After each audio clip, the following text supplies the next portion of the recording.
Kisah Nabi Sulaiman alaihissalam, raja yang bijak dan penuh hikmah. Nabi Sulaiman alaihissalam adalah sosok luar biasa dalam sejarah kenabian Islam.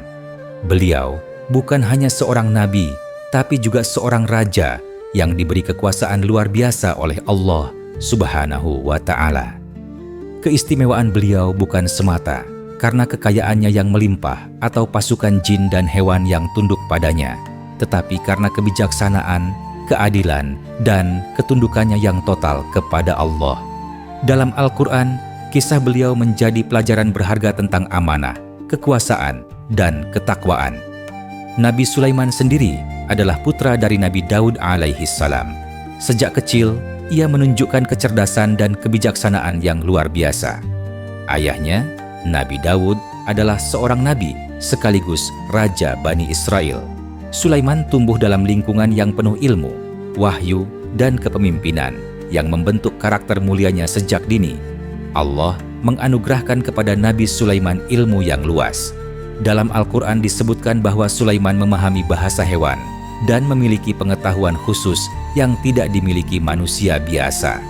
Dan Sulaiman telah mewarisi Daud, dan dia, Sulaiman, berkata, "Wahai manusia, kami telah diajarkan bahasa burung dan kami diberi segala sesuatu. Sungguh semua ini benar-benar karunia yang nyata." Seperti yang tertulis dalam Quran Surat An-Naml ayat 16. Setelah wafatnya Nabi Daud, Sulaiman diangkat sebagai raja dan juga menerima wahyu kenabian. Ia memimpin dengan adil dan penuh hikmah. Banyak kisah dalam Al-Quran yang menampilkan keadilannya, seperti dalam kisah dua perempuan yang memperebutkan seorang bayi.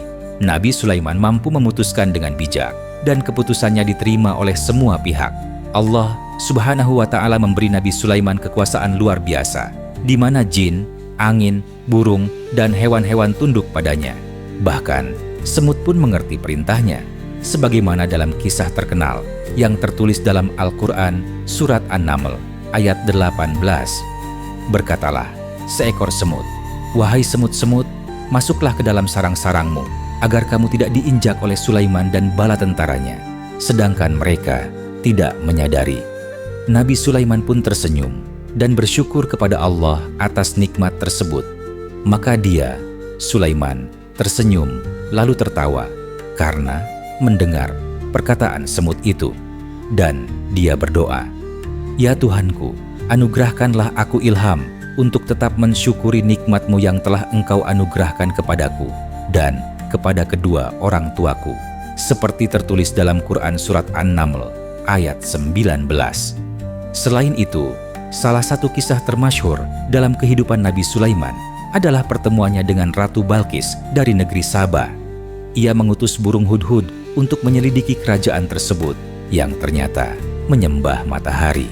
Dengan kebijaksanaan, Nabi Sulaiman mengajak Ratu Balqis dan kaumnya untuk menyembah Allah Subhanahu wa Ta'ala. "Aku, burung hudhud, mendapati dia dan kaumnya sedang menyembah matahari, bukan Allah." Seperti tertulis dalam Quran Surat An-Naml ayat 24. Akhirnya, setelah melihat keajaiban dari Allah melalui Nabi Sulaiman, Ratu Balqis menyatakan keimanannya. "Ya Tuhanku, sungguh aku telah berbuat zalim terhadap diriku. Aku berserah diri bersama Sulaiman kepada Allah, Tuhan seluruh alam." Seperti tertulis dalam Quran Surat An-Naml ayat 44. Nabi Sulaiman tidak hanya memimpin dengan adil, tapi juga terus berdakwah kepada umatnya untuk beribadah kepada Allah Subhanahu wa Ta'ala semata. Kekuasaan yang dimilikinya tidak membuatnya sombong, justru menjadikannya hamba yang semakin taat. Ia membangun infrastruktur, mengatur pasukan dengan tertib, dan memperhatikan kebutuhan rakyatnya. Dakwahnya sampai ke berbagai pelosok karena keistimewaannya dalam mengendalikan atas angin dan jin. Kematian Nabi Sulaiman juga menunjukkan pelajaran penting. Ia wafat dalam keadaan berdiri sambil bersandar pada tongkatnya. Tidak ada satupun jin yang mengetahui bahwa beliau telah wafat hingga seekor rayap menggigit tongkatnya dan beliau pun roboh.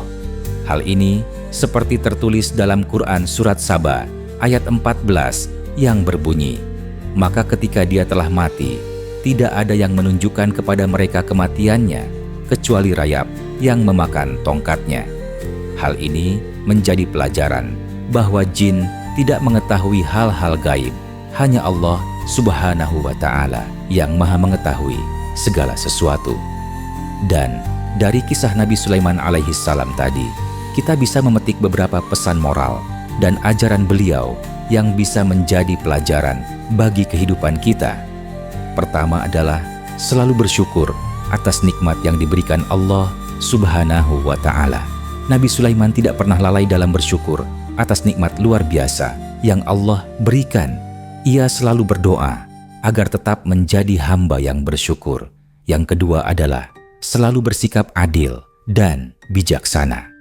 Dalam memutuskan perkara, Nabi Sulaiman menunjukkan sikap adil dan bijak yang patut diteladani oleh para pemimpin. Yang ketiga adalah ketundukan kepada Allah Subhanahu wa Ta'ala. Meskipun memiliki kekuasaan besar, Nabi Sulaiman tetap tunduk dan tidak sombong. Ini menunjukkan bahwa kebesaran dunia tidak boleh mengalahkan ketakwaan. Yang keempat adalah selalu mengajak kepada tauhid. Fokus utama Nabi Sulaiman adalah mendakwahkan tauhid, dan ini terlihat dalam kisah Ratu Balqis.